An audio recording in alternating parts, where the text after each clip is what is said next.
All right. Good morning, everyone. So this morning, we are talking about obviously now, Christine, are you still seeing my slide?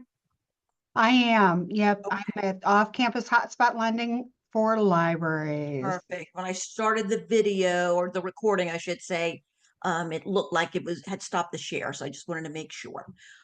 So, good morning. As Christine commented, we are talking about the off-campus hotspot lending for libraries. That is a mouthful. All right. Now, as we go through this, some of the information is yet to be determined, but I'm going to share with you what I know as of today. All right. Just a quick agenda here. We're going to start out talking about the competitive bidding requirements, right? The Form 470. We'll talk about the eligible equipment and services, eligible recipients. That part's really easy. The most complicated, I think, with this program under E-rate is this is all subject to budgets. All right. This is a little different than what we saw if you applied for the Emergency Connectivity Fund. All right. Where there are some funding caps. They're treating this differently. All right. We'll talk about acceptable use policies, non-usage, and record keeping. Now, as we go through this information, a lot of this, again, it's lessons learned from the Emergency Connectivity Fund, what worked, what didn't. All right. And so the FCC has basically, taken that information, all right, to basically form, some of the decisions, the rules around funding hotspots through the E-rate program. So hotspot lending. Now we'll talk about the elephant in the room here. Okay. So the FCC this past July approved hotspot lending under the E-rate program. All right, because E-rate rules, and it's always been that E-rate funds for on-premise services. All right, on-premise access, meaning internet access services that take place, they're at your library sites. All right. So the FCC, as I said, in July, approved this beginning with the 2025 funding year, meaning July 1, 2025, to make the hotspots eligible under E-rate. All right. So for the elephant in the room, just to make you all aware that while this was approved and it's considered a 3-year program, all right, because when we talk about budgets, it's a 3-year budget. All right. But the FCC commission is presidentially appointed. So with with the new president coming in January, we don't know if this decision to fund hotspots for off premise, if this is going to be overturned. So some of this, it's, a lot of speculation. I've used the comment often this last couple of months, the last month especially, that I'm looking in my crystal ball, but it's a little fuzzy. All right. We're guessing, plain and simple, guessing that the hotspots will be allowed for the 2025 funding year because the eligible service list has already been approved for the upcoming funding year. So our assumption here is that since that's already approved and published in the eligible service list, that the hotspots, we will, have this available for the 2025-26 funding year. All right. Don't know what's going to happen, in year 2. So my recommendation, if you are applying, if you're going to apply for this, make it contingent on E-rate funding. All right, on E-rate approval. Now, if you already have the hotspots in place, I spoke with the library system yesterday where they already have the hotspots in place. They had already planned on, providing this to their patrons, whether it's funded under E-rate or not, then you don't have to make it contingent on, on that E-rate approval. All right. But if this is something that you're only going to do if E-rate should approve it, then when you go to file the E-rate forms, you want to make sure to put that language in there, like especially like on the bidding form, so that any cell provider, right, that they understand that you're only going to move forward and purchase the hotspots, purchase a service if E-rate does indeed fund it. All right. I know that was a mouthful. Let me know if you do have questions. But like I said, some of this it's definitely up in the air. what's going to happen with the change in the FCC commission.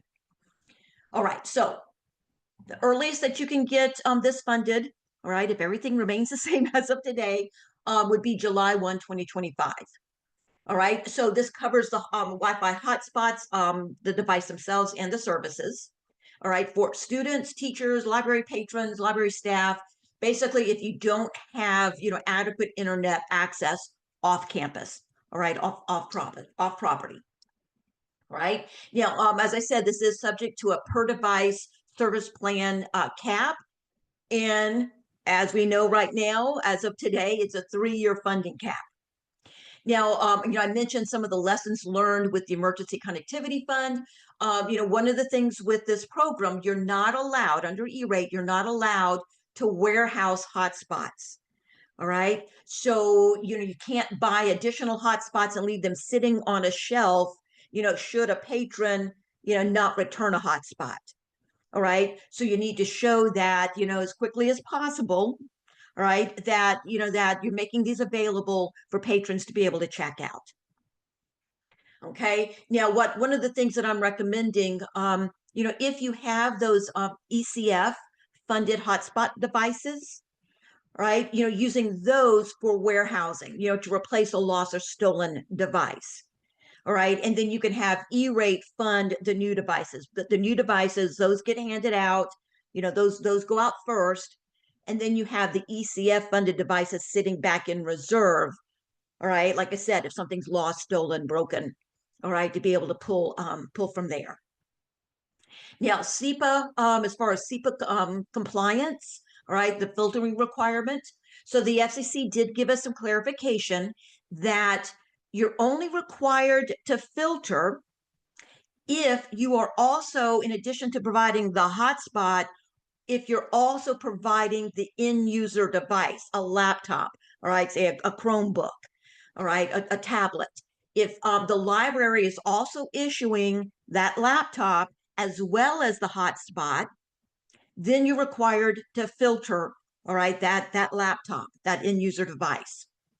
All right, but if you're only providing the hotspot where the patron is going to use their own computer, okay, whatever flavor that is, all right, then you're not required to filter that. Okay, so it really comes down to who owns the end user device. Now, if you as the public library are, basically, handing out the hotspot, but maybe a student's going to be using the laptop that their school district provided, then the filtering requirement falls on the school district because they're providing the laptop, all right, that CPU. All right, again, let me know if you have questions on that. Now, with this being funded under E-rate, we don't have to do any kind of unmet needs survey, data collections, all right, like we did with ECF. All right, but for libraries, I don't think this is so much an issue, but one-to-one initiatives are prohibited. All right, so you can't say, well, we've got this many, this number of patrons, so we want that number of hotspots. All right, like I said, I don't see that happening with the libraries, more of an issue on the school side. All right, but all E-rate competitive bidding rules do apply. Now, Oakland and Christine, you can jump in, provide additional information, but keep in mind that Oakland has filed the Form 470, that's the E-rate competitive bidding form, to ask for hotspots, statewide. All right.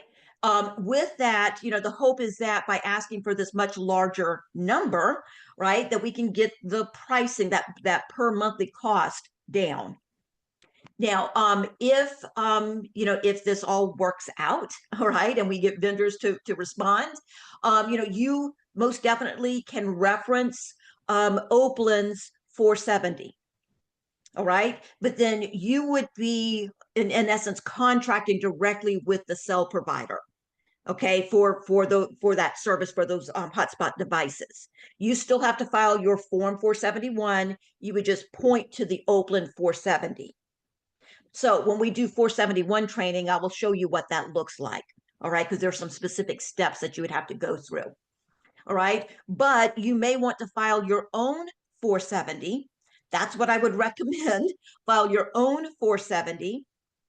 All right. And then you can compare the pricing that you get, all right, based on your 470 to the pricing that Oakland receives, and then go with whichever gives you the better pricing. And Jeff, your question here. I'm sorry, Lori. I'm nodding vigorously about do your own Form 470 because we have not yet received any responses to our consortia 470. And I have a sneaking suspicion that the murkiness of the crystal ball right now might have something to do with that. And I think that individual libraries may have a better response rate than we get, especially if you have a vendor that you're already working with, to make sure that this is a competitive bid. So it should not automatically go to the vendor that you're working with. But if you have a relationship with somebody already, if you have hotspots that you're getting, and if you're interested in keeping hotspots or moving forward with hotspots from ECF days, then it certainly would be in your best interest to do 470 also. The other reason I interrupted is we have 2 questions in the chat. One is, can ECF hotspots that are warehoused later be added to E-rate services later to replace a lost hotspot? Okay. So for that one, Christine, and thank you for that question. I'm trying to see who said that. Jeff, thank you. So if you have ECF, and make sure I understand your question correctly, if you have ECF funded hotspot devices, all right, you can ask for the monthly recurring service for those hotspots. So if you already have, let's say, 50 hotspots, all right, then yes, you could go ahead and ask for the recurring service, okay, for those already existing hotspots. All right. But again, make sure I'm understanding the question correctly. You would have to go ahead and file a 470 for service for whatever that count. Let's say it's 50. All right. You would have to go ahead and request that service on the 470 and then move forward with the 471. All right. During this filing season. All right. You would not be able to, let's say, wait until July, August, and then realize, okay, we want service for these, X number of ECF hotspots, and expect E-rate to fund it if you didn't, I'll say, jump through the hoops filing the 470, the 471. Jeff, let me know if that did not, if I misunderstood the question. All right, but most definitely, if you already have the hotspot devices that were paid for through ECF, then you could request E-rate to cover the monthly recurring service for those. And Jessica, your comment, yeah, so as far as, warehousing the ECF funded devices to be able to pull from, that is making an assumption that you're staying with the same provider, right? That because typically, a hotspot, say, that you receive, say, from Verizon, won't work with, say, a T-Mobile service. All right, unless you can replace the SIM card, you would have to check with the provider. All right, but again, thank you for those comments and questions.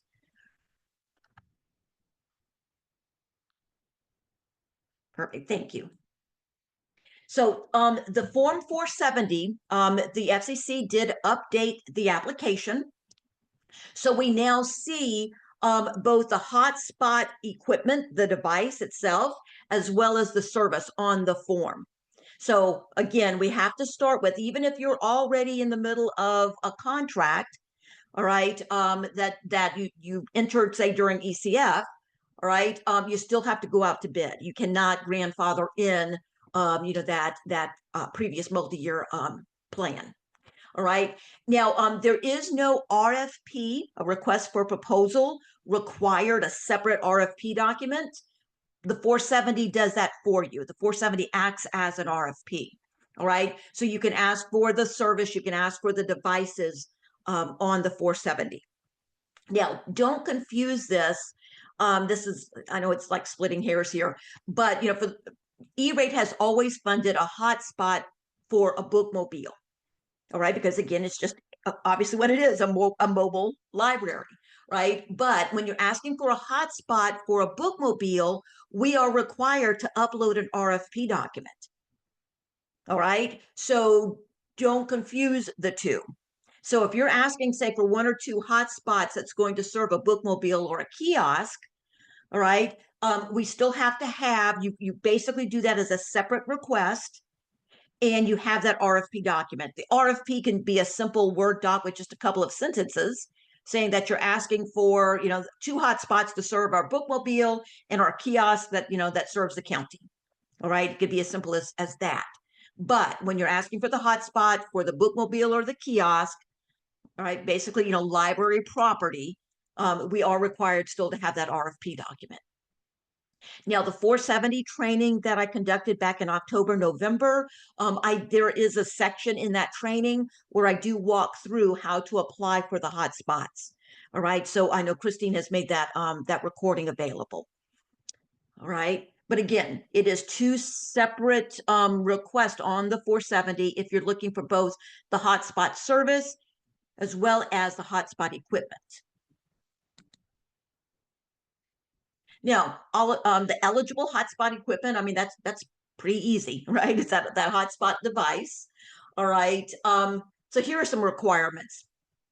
It has to be portable, and it has to be a single device, all right, not a set of linked devices. Must work with, any commercially available mobile wireless internet. The reason the FCC made these distinctions during the Emergency Connectivity Fund, right, during the pandemic, ECF did fund, putting something, equipment, say a tower in town that would broadcast a signal out and provide service to a community. All right. Under E-rate, that is not eligible. All right. It's only the equipment, that single device that a patron takes home with them. All right. So again, that's why they're making the distinction here. Okay, so again, if it's being used with a private network service, is not eligible. All right. Also, it cannot be, let's say, a Chromebook that has LTE enabled within the Chromebook. All right. So again, it has to be that single hotspot device. Okay, and then each hotspot, the hotspot device must be associated with an E-rate line of service for that funding year. So if you're asking E-rate to cover the cost of 50 new hotspot devices, you also have to have a corresponding request for monthly recurring service for those 50 devices. All right, because remember, you cannot have those excess devices sitting on a shelf. You have to show that you're basically starting the service for those devices.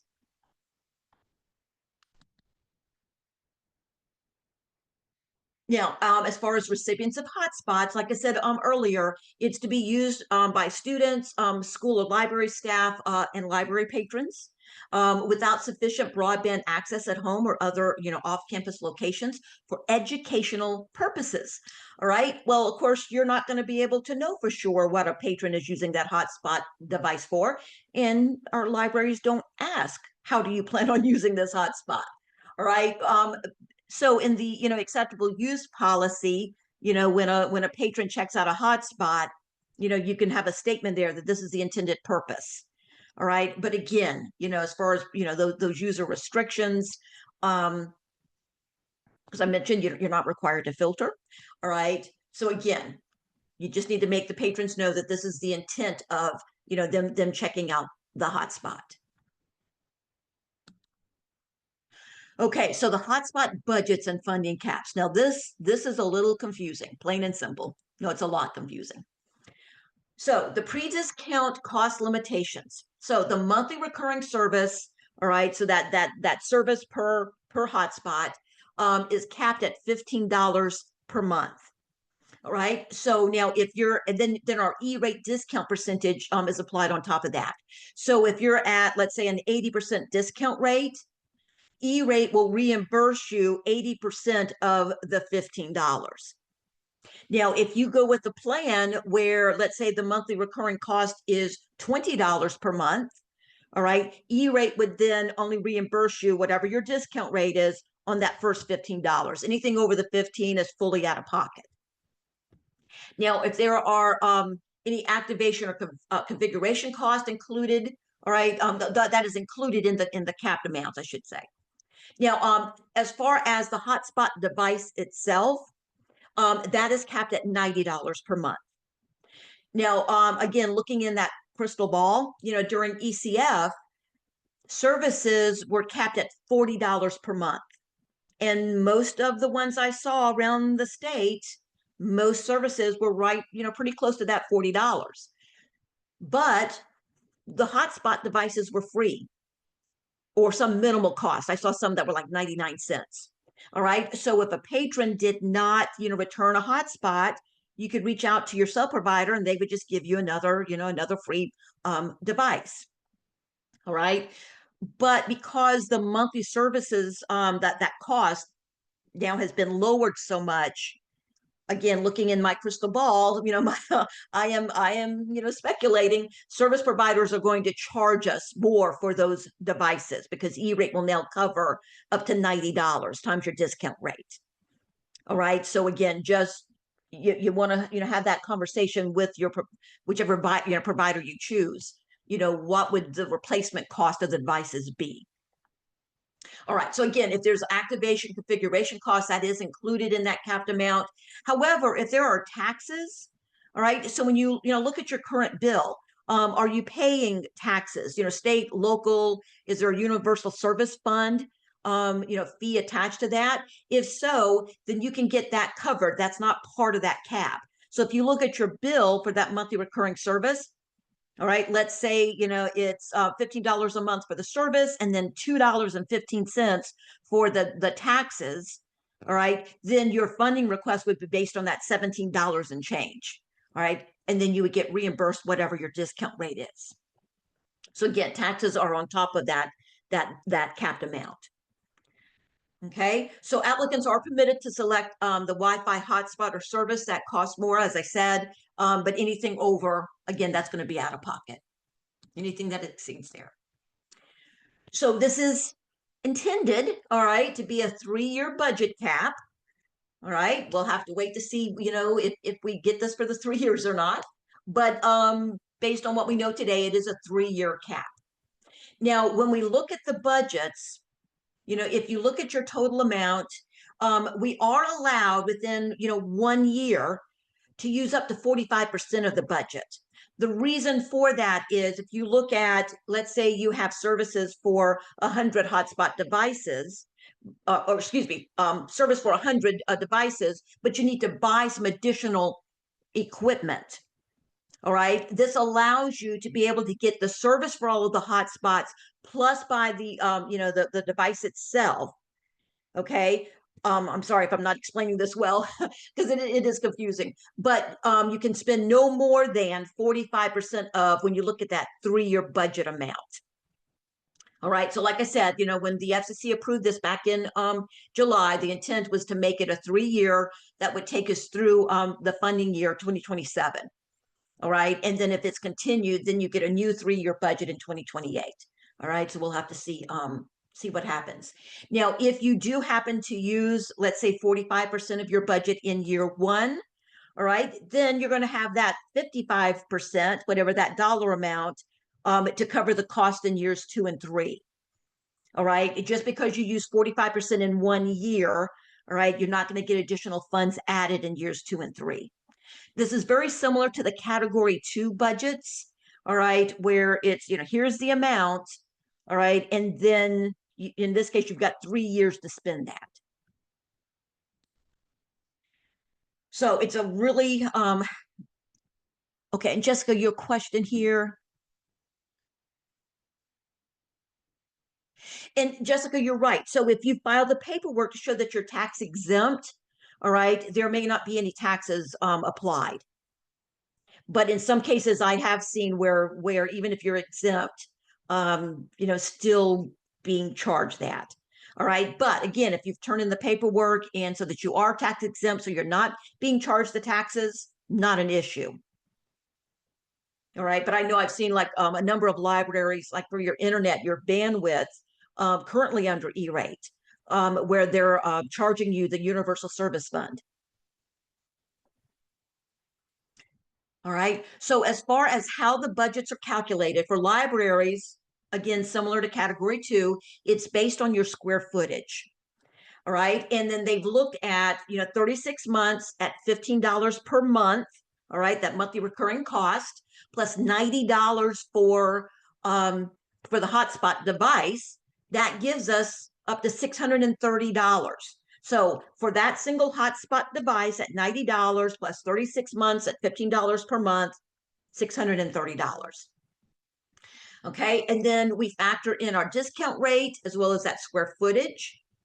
Now, out on my website, I did put a spreadsheet out there because we didn't have any other tools available.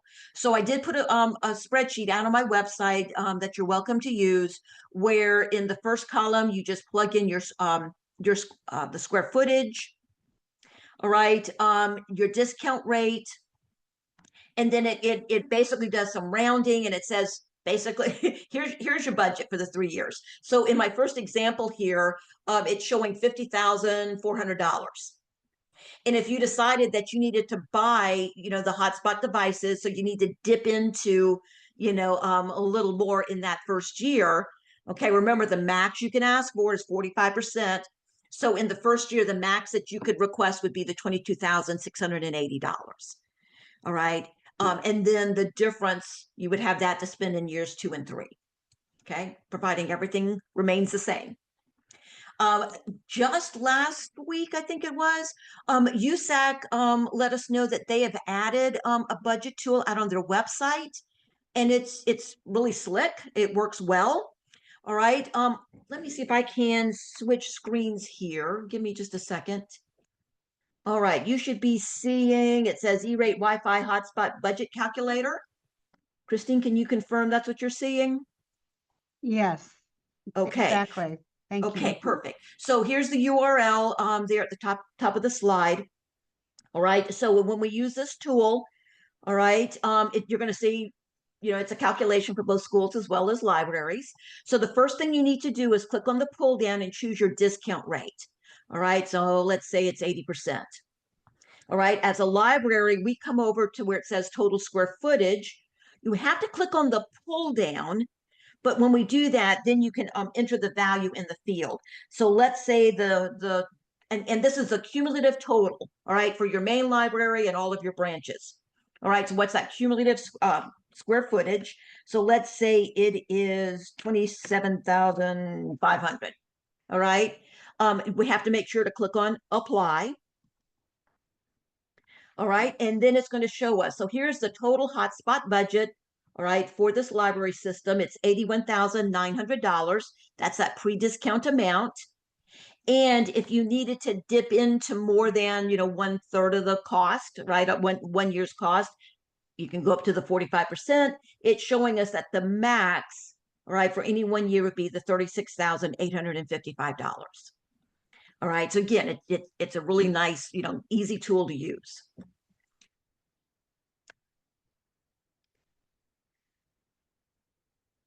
All right, so you should be seeing my slide again. Can you confirm that, Christine? Not, yeah, so, yes, the budget tool slide 11, yeah. Okay, perfect, thank you. Okay, so again, that's the budget as to how that works. And give me a second here, there's a question. Yeah, so I believe, is that Jessica asking the question? So yeah, so it's the combined square footage, all right, main library as well as all the branches, not just the main library. The category 2 funding under E-rate works the same way. Within the portal, so it's very important.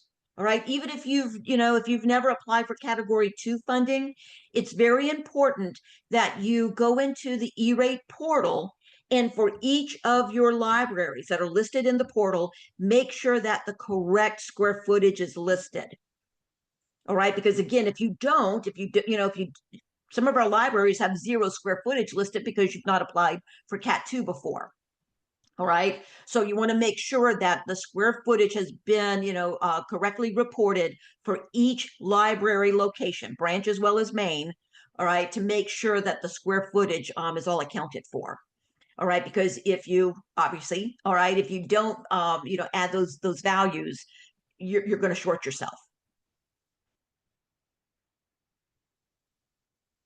Yeah. So Jessica, if you just have the main library listed, yeah, you definitely want to update the square footage there.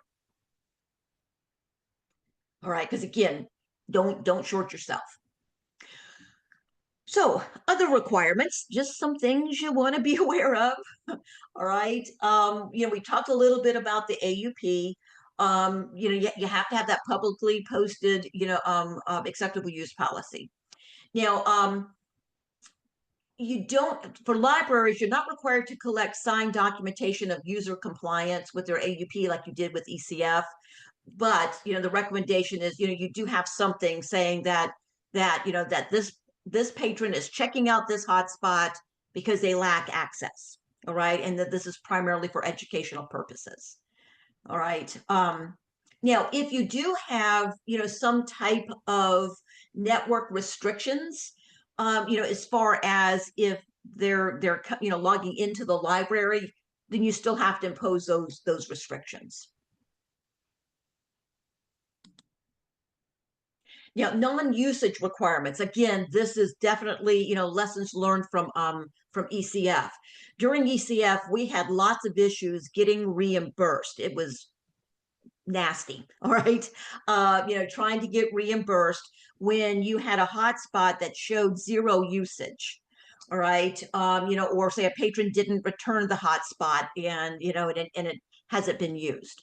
All right. So we had lots of issues, like I said, getting reimbursed under ECF. So the FCC said, okay, here are the requirements.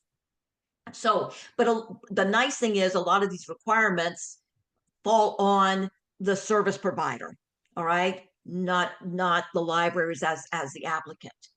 Okay, so the rules do contain strict non-usage vendor notifications and disconnect requirements. So vendors are required to provide data, okay, data usage reports in a machine-ready digital form, something that you can easily read, all right, so that the information that you can read it and sort it, basically to clearly identify what lines aren't being used. Okay, so vendors are required. Any cell providers, participating in this under E-rate are required to meet these requirements. So at least once every 31 days, the service providers are required to identify lines of service that have gone unused for no less than 60 days. All right. So they need to let you know, okay, here's some lines, all right, that, not being used. Okay. After 60 days, again, they're required to notify you. So that way you can reach out to the patron to try to get the hotspot back. All right. Try to figure out what's going on. All right. So basically you have, after the 60 days of non-usage, all right, this is per, hotspot line. Then you have 30 days from that notification, all right, to try to get that line back, into usage. Okay. So any line though that has no data usage for 3 consecutive months must be terminated by the service provider. All right. So again, no usage, for 90 days, 3 consecutive months, service providers are required to terminate. All right. Meaning that they cannot continue charging. Because again, that's something we saw during ECF where, we continue to get charged for devices that weren't being used. All right. So again, non-usage, here are the requirements basically on the applicant side versus the service provider. So your job as the applicant is to activate the hotspot service, the hotspot and the service, and make it available to lend out. All right. They're on the form 486. Remember, there's E-rate forms for everything. They're adding some new certifications to the 486, just, that yep, you're certifying that you're going to take these steps. All right. When you're sent a non-usage notification by the service provider, then then it falls on you to determine whether the device and services are being used.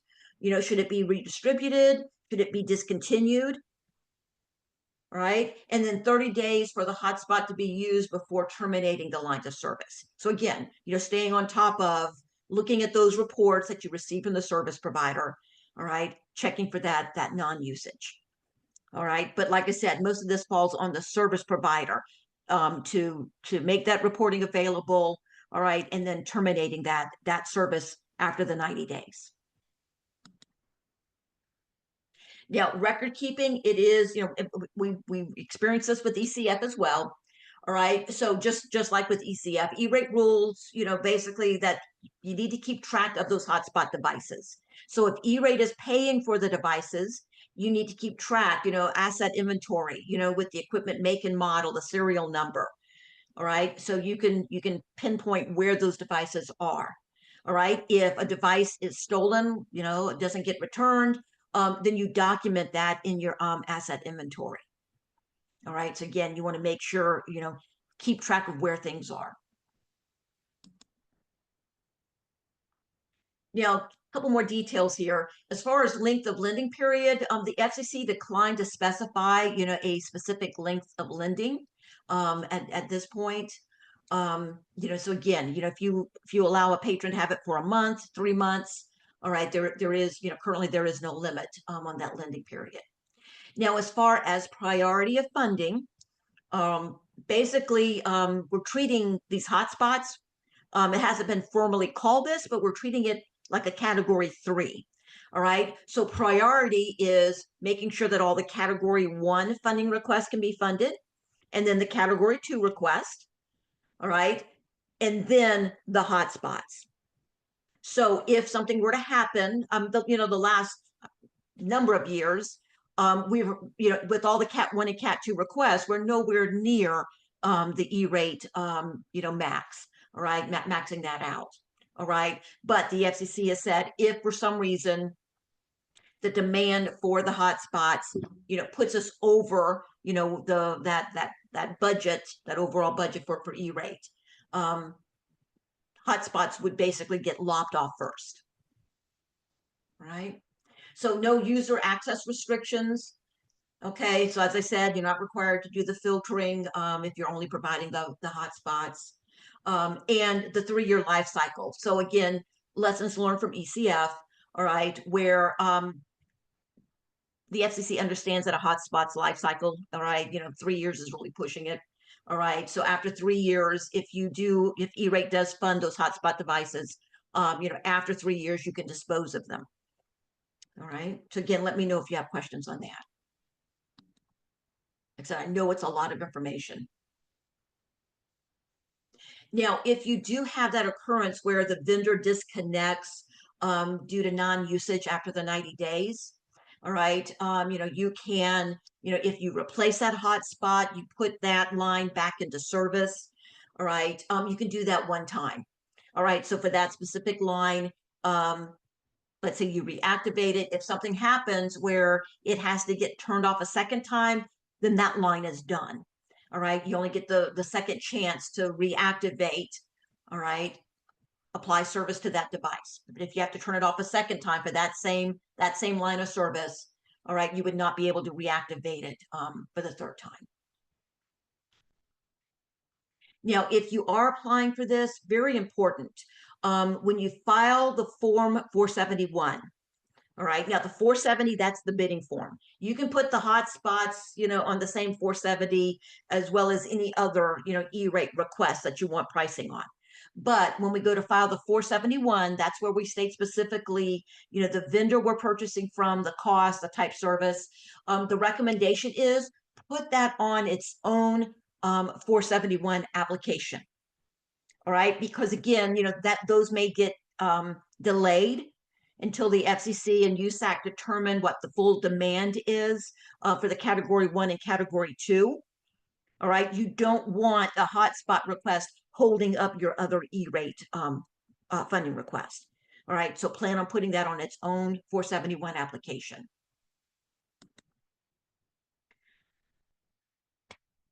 That's hotspots under E-rate in a nutshell. And let's see, Shauna, your question.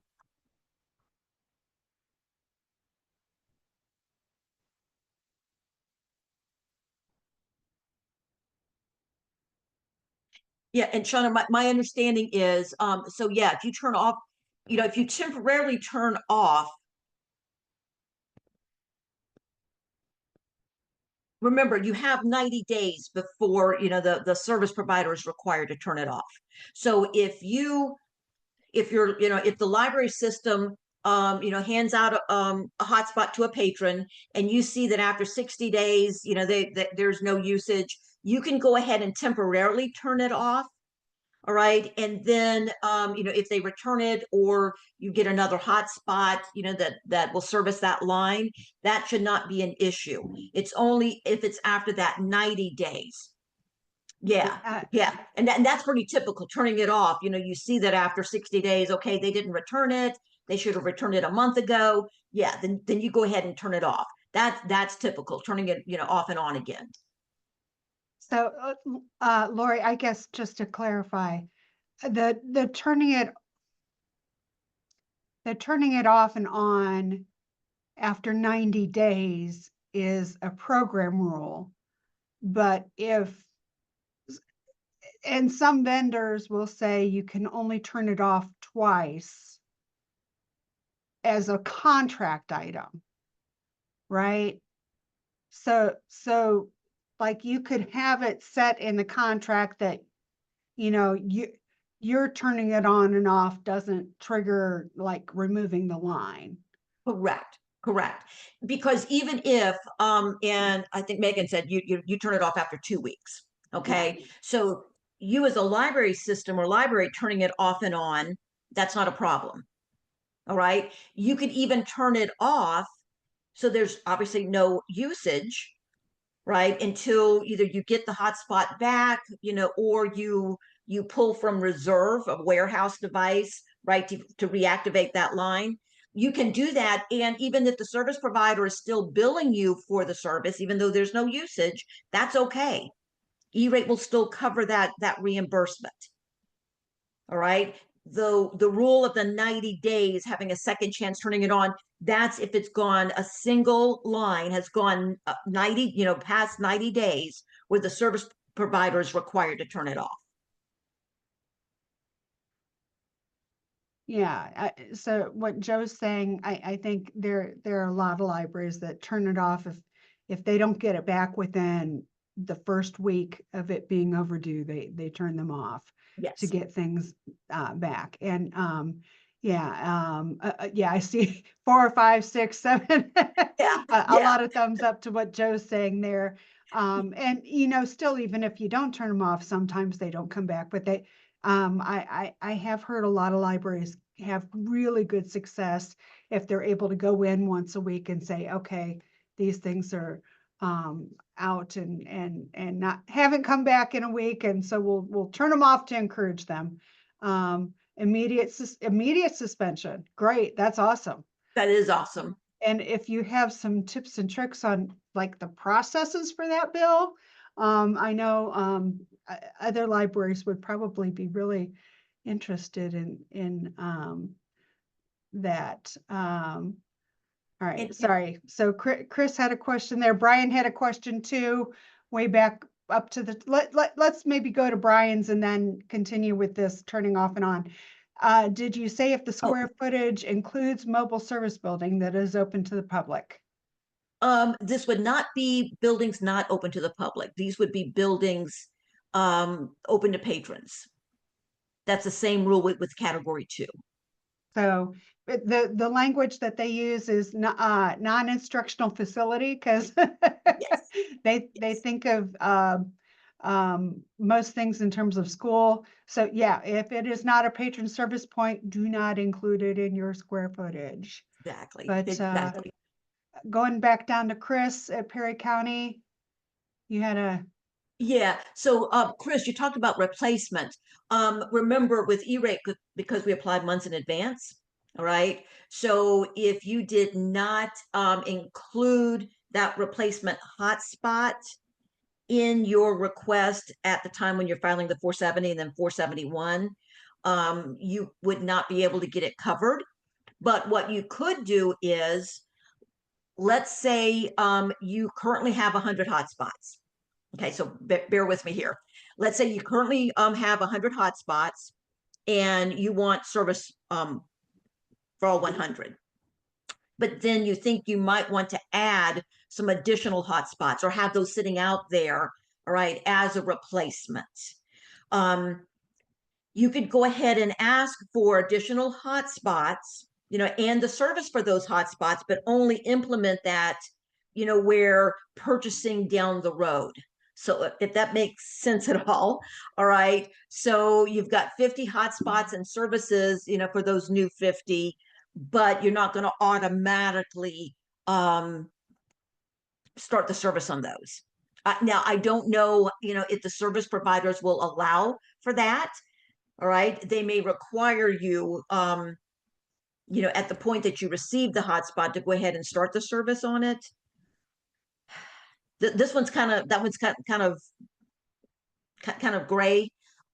But bottom line, you could not get E-rate to cover the cost of the device if you didn't originally ask for that device on the Form 471.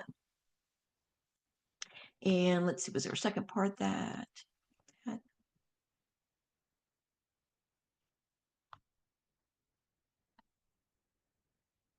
So the second part of your question there, Chris. So yeah, so again, we saw that during ECF. When we look at the bill from month to month, the numbers assigned to the lines, will change because you'll have one that's disconnected. As long as the total number of service lines, all right, doesn't exceed what you originally asked for. So if you started out with 50 service lines, maybe 5 of those get disconnected and you're assigned 5 new numbers. All right, as long as that total count is not exceeded, then it would be covered. Let me know if that did not make any sense. And Bill, I just saw your comment with the immediate suspension. Oh, Jessica, I had not seen that happening. People were, holy cow, people were moving the SIM and putting it in another device.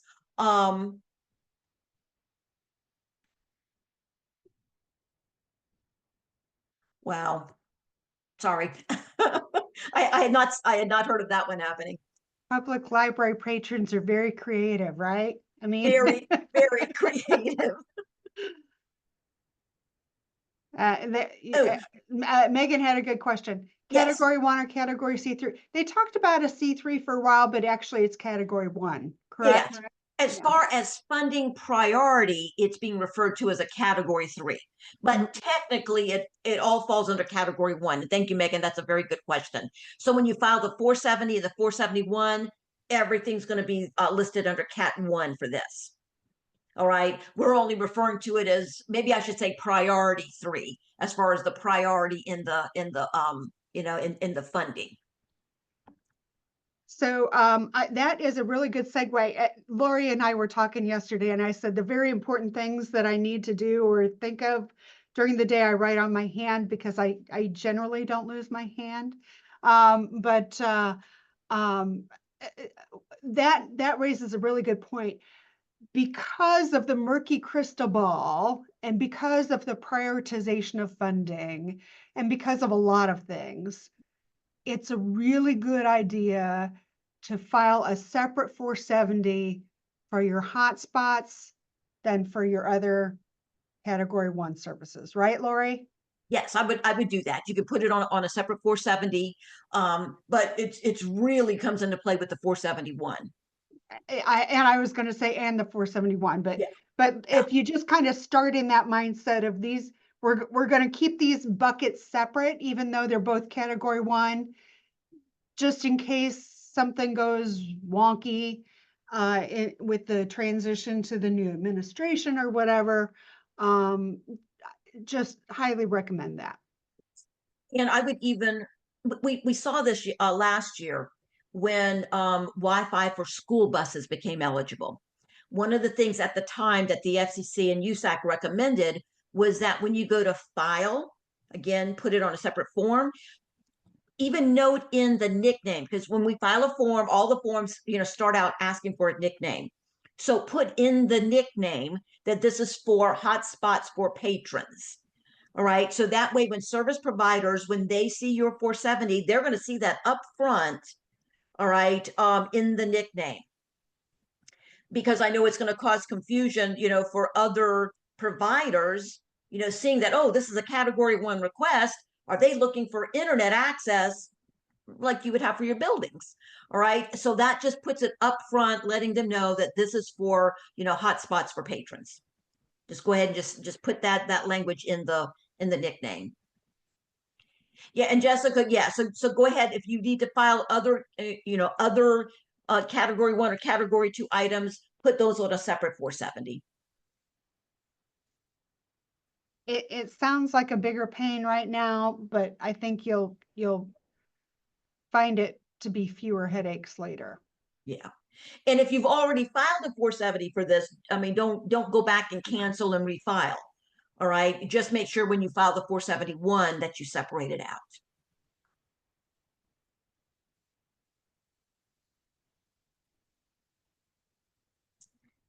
You Right. covered a lot in an hour, Lori. Oh my God, it's a lot of information. It's like feels like it's running out of my ears.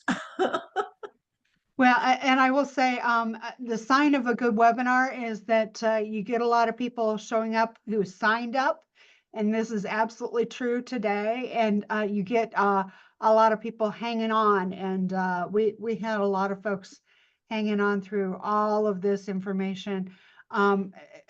Lori has all those question marks. Yeah, I can't emphasize this enough. We're all kind of learning this together. But Lori is amazing. You already knew that, otherwise you wouldn't be here. But if you have questions along the way, don't hesitate. And we need to kind of try to share our information amongst each other too. So we'll be thinking about ways to do that as we move forward. And thank you, Christine, for the kind words. And thank you, everyone, for the questions you asked, but also, some of the comments that you shared. Some of the best practices. Yeah, Bill, Because I really do we do learn want, from each before other. you jump off, I really do want you to share your process for jumping right on those overdue devices. Yeah, can you hear me? Yeah, All Hey, right. Bill. Hey. So yeah, we have an ILS analyst that runs a report for the hotspots, and he determines which one of them comes overdue. And what he will do is get onto the vendor's portal and then request suspension of those lines. It usually takes them a couple of hours to do it, but we do it on the first day that it's overdue. So we just really started doing that. We don't know how well it's working, but in the past, we would wait like, you know, a few weeks, giving them the past due notices. And then after, say, 4 weeks, if it didn't come back, then we would suspend it, and then we would wait another set of weeks. So it could take, like 3 months to get another device back in service. So now we actually cut our lending period in half from 6 weeks to 3 weeks, oh and wow. we suspend them on day one. And it sounds like Chris is doing the same thing, checking the overdue hotspots every day, turning things off that are overdue. SEO library, you can set up an automated report to get to you every day. That was worth the price of admission. Thank you, Really? Rebecca. That's awesome. Josh, has anyone else gotten confirmation from your current hotspot provider that they're not participating in E-rate? Ooh, I Yeah, feel like this is one of those things where, maybe we should turn off the recording so we can I'm going to do that actually, if can you we don't do mind. that? Okay. I'm going to go ahead and do that.